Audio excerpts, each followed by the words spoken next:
Good morning students. आज हम political science का चैप्टर नंबर 3 का पार्ट नंबर 2 रीड करेंगे, जो कि नई विश्व व्यवस्था की शुरुआत कैसे हुई थी। सोवियत संघ के अचानक विघटन से हर कोई आश्चर्यचकित रह गया था। सोवियत संघ का विघटन हुआ 1991 के अंदर। शीत युद्ध का अंत हुआ 1991 के अंदर। तो ये दोनों चीज़ें, इसके अचानक विघटन से आश्चर्यचकित रह गया था। दो महाशक्तियों में अब एक का वजूद तक न था, जबकि दूसरी अपनी पूरी ताकत या कहें कि बढ़ी हुई ताकत के साथ कायम था। एक का कोई भी वजूद नहीं था महाशक्ति का, और दूसरी महाशक्ति जिसकी बढ़ी हुई ताकत के साथ वो कायम था। इस तरह जान पड़ता है कि अमेरिका के वर्षों की शुरुआत 1991 में हुई थी, जब एक ताकत के रूप में सोवियत संघ अंतर्राष्ट्रीय परिदृश्य से गायब हो गया। सोवियत संघ के गायब होने से अमेरिका का वर्चस्व स्थापित हुआ। एक हद तक यह बात सही है, लेकिन हमें इसके साथ साथ दो और बातों का ध्यान रखना होगा। पहली बात यह है कि अमेरिकी वर्चस्व के कुछ पहलुओं का इतिहास 1991 तक सीमित नहीं है। कुछ पहलू ऐसे हैं जो अमेरिकी वर्चस्व का इतिहास जो है 1991 के दौर में जैसे स्टार्ट हुआ इस तक सीमित नहीं है, बल्कि इससे कहीं पीछे दूसरे विश्व युद्ध की समाप्ति के समय 1945 तक जाता है। इसके पीछे जाता है 1991 के अंदर सोवियत संघ का विघटन हुआ। 1945 के अंदर जब दूसरे विश्व युद्ध की समाप्ति हुई तो शीत युद्ध की शुरुआत हुई। वहाँ तक ये पीछे तक जब इसका इतिहास जान पड़ता है तो इस पहलू के बारे में हम इसी अध्याय में पढ़ेंगे। दूसरी बात, अमेरिका ने 1991 से ही वर्चस्वकारी ताकत की तरह से बर्ताव करना नहीं शुरू किया था कि जो वर्चस्वकारी ताकत है उस तरीके से व्यवहार उसने शुरुआत नहीं की। दरअसल यह बात बहुत बाद में जाकर साफ हुई कि दुनिया वर्चस्व के दौर में जा रही है, एक प्रभुत्व के दौर में जा रही है। हम उस प्रक्रिया की चर्चा करेंगे जिसने अमेरिकी वर्चस्व की जड़ों को ज़्यादा गहरे तक जमा दिया है। यानी जो वर्ल्ड पावर बनाया गया अमेरिका को, वो जड़ें बहुत गहरी हो गई हैं। वहाँ तक कि हम इस बारे में चर्चा करेंगे। 1990 के अगस्त में इराक ने कुवैत पर हमला किया था। इराक ने कुवैत पर कब्ज़ा कर लिया था, हमला किया था, बड़ी तेज़ी से उस पर कब्ज़ा जमा लिया था। इराक को समझने बुझाने की जो तमाम राजनयिक कोशिशें की गई वो सब नाकामयाब रही। संयुक्त राष्ट्र संघ ने कुवैत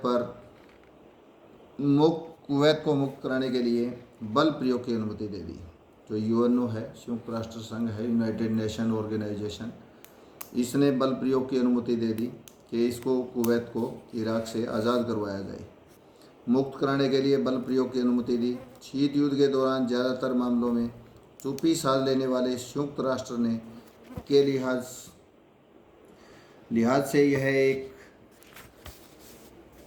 नाटकीय फैसला था इस प्रकार का कि वो बल प्रयोग की अनुमति इस प्रकार से कभी देता नहीं है, लेकिन ये एक नाटकीय फैसला लिया गया। अमेरिकी राष्ट्रपति जॉर्ज बुश ने इसे नई विश्व व्यवस्था की संज्ञा दी। एक नई विश्व व्यवस्था कायम होगी, अमेरिकी राष्ट्रपति जॉर्ज बुश ने ये संज्ञा दी। 34 देशों की मिलीजुली और 6,60,000 सैनिकों की भारी भरकम फौज ने अमेरिका के विरुद्ध मोर्चा खोल दिया, इराक के विरुद्ध। यानी 6,60,000 सैनिक भारी भरकम फौज के साथ इराक के विरुद्ध जा डटे और उसे परास्त कर दिया, उसको हरा दिया इराक को। इसे प्रथम खाड़ी युद्ध कहा जाता है। पहला खाड़ी युद्ध है ये, जिसके अंदर सभी ने मिलजुल कर 34 देशों की सेना ने, 34 देशों की फौज ने कुवैत को आज़ाद करवाया। संयुक्त राष्ट्र संघ के इस सैन्य अभियान को ऑपरेशन डेजर्ट स्टॉर्म कहा जाता है। ऑपरेशन डेजर्ट स्टॉर्म, जो एक हद तक अमेरिकी सैन्य अभियान ही था। एक अमेरिकी जनरल नॉर्मन श्वार्ज़कॉव इस सैन्य अभियान के प्रमुख थे, और 34 देशों की इस मिलीजुली सेना में 75% सैनिक अमेरिका के ही थे। अमेरिका ही इसमें महत्वपूर्ण भूमिका निभा रहा था। हालांकि इराक के राष्ट्रपति सद्दाम हुसैन का ऐलान था कि यह 100 जंगों की एक जंग साबित होगा। यानी इस प्रकार का जो ये युद्ध है, 100 बार लड़ाई की जाए तो एक बार ही उसका अंतिम जंग का फैसला होना है। लेकिन इराकी सेना जल्दी ही हार गई। 34 देशों की सेना के आगे वो नहीं टिक पाई, परास्त हो गई और उसे कुवैत पर हटने से मजबूर होना पड़ा। प्रथम खाड़ी युद्ध से यह बात जाहिर हो गई कि बाकी देश सैन्य क्षमता के मामले में अमेरिका से बहुत पीछे हैं। सैन्य क्षमता के मामले में सैनिक पावर बहुत ज़्यादा है और इस मामले में प्रौद्योगिकी के धरातल पर अमेरिका बहुत आगे निकल गया है। जो टेक्नोलॉजी का सिस्टम है इसमें धरातल पर अमेरिका आज कई गुना आगे है। बड़े विज्ञापनी अंदाज में अमेरिका ने इस युद्ध में तथाकथित स्मार्ट बमों का प्रयोग किया था। इसके चलते कुछ पर्यवेक्षकों ने इसे कंप्यूटर युद्ध की संज्ञा भी दी थी। ये कंप्यूटर युद्ध भी कहा जाता है, जो प्रथम खाड़ी युद्ध था, जिसमें इराक को कुवैत से हटने पर मजबूर कर दिया था। इस युद्ध की टेलीविज़न पर व्यापक कवरेज हुई, बहुत बड़े स्तर पर कवरेज की गई थी और यह एक वीडियो गेम वार में तब्दील हो गया था। दुनिया भर में अलग अलग जगहों पर दर्शक अपनी बैठक में बड़े इम्तिनान से देख रहे थे इराकी सेना किस तरह धराशायी हो रही थी, किस तरीके से हार गई थी। यह बात अविश्वसनीय जान पड़ती है, लेकिन अमेरिका ने इस युद्ध में मुनाफा कमाया। कई रिपोर्टों में कहा गया कि अमेरिका ने जितनी रकम इस जंग पर खर्च की उससे कहीं ज़्यादा रकम उसे जर्मनी, जापान और सऊदी अरब जैसे देशों से मिली थी इस युद्ध के दौरान। क्लिंटन का दौर है, प्रथम खाड़ी युद्ध जीतने के बावजूद जॉर्ज बुश, जो अमेरिकी राष्ट्रपति थे जॉर्ज बुश, इसने खाड़ी युद्ध जीतने के बाद यानी कुवैत को आज़ाद करवाने के बाद जॉर्ज बुश 1992 में डेमोक्रेटिक पार्टी के उम्मीदवार विलियम जेफरसन यानी बिल क्लिंटन से राष्ट्रपति पद का चुनाव हार गए। बिल क्लिंटन वहाँ के राष्ट्रपति बनाए गए। क्लिंटन ने विदेश नीति की जगह घरेलू नीति को अपने चुनाव प्रचार का निशाना बनाया था। बिल क्लिंटन 1996 में दोबारा चुनाव जीते और इस तरीके से वो 8 सालों तक राष्ट्रपति पद पर रहे, अमेरिकी राष्ट्रपति के रूप में कार्य किया। क्लिंटन के दौर में ऐसा जान पड़ता था कि अमेरिका ने अपने को घरेलू मामलों तक सीमित कर लिया है और विश्व के मामलों में उसकी भरपूर संलग्नता नहीं रही है। कुल मिलाकर उसने घरेलू नीति को ही अपनाया था। चुनाव प्रचार के दौर में उसने निशाना बनाया घरेलू नीति को, न कि विदेश नीति को। इस प्रकार से विदेश नीति के मामलों में क्लिंटन सरकार ने सैन्य शक्ति और सुरक्षा जैसी कठोर राजनीति की जगह लोकतंत्र के बढ़ावे, जलवायु परिवर्तन तथा विश्व व्यापार जैसे नरम मुद्दों पर ध्यान केंद्रित किया।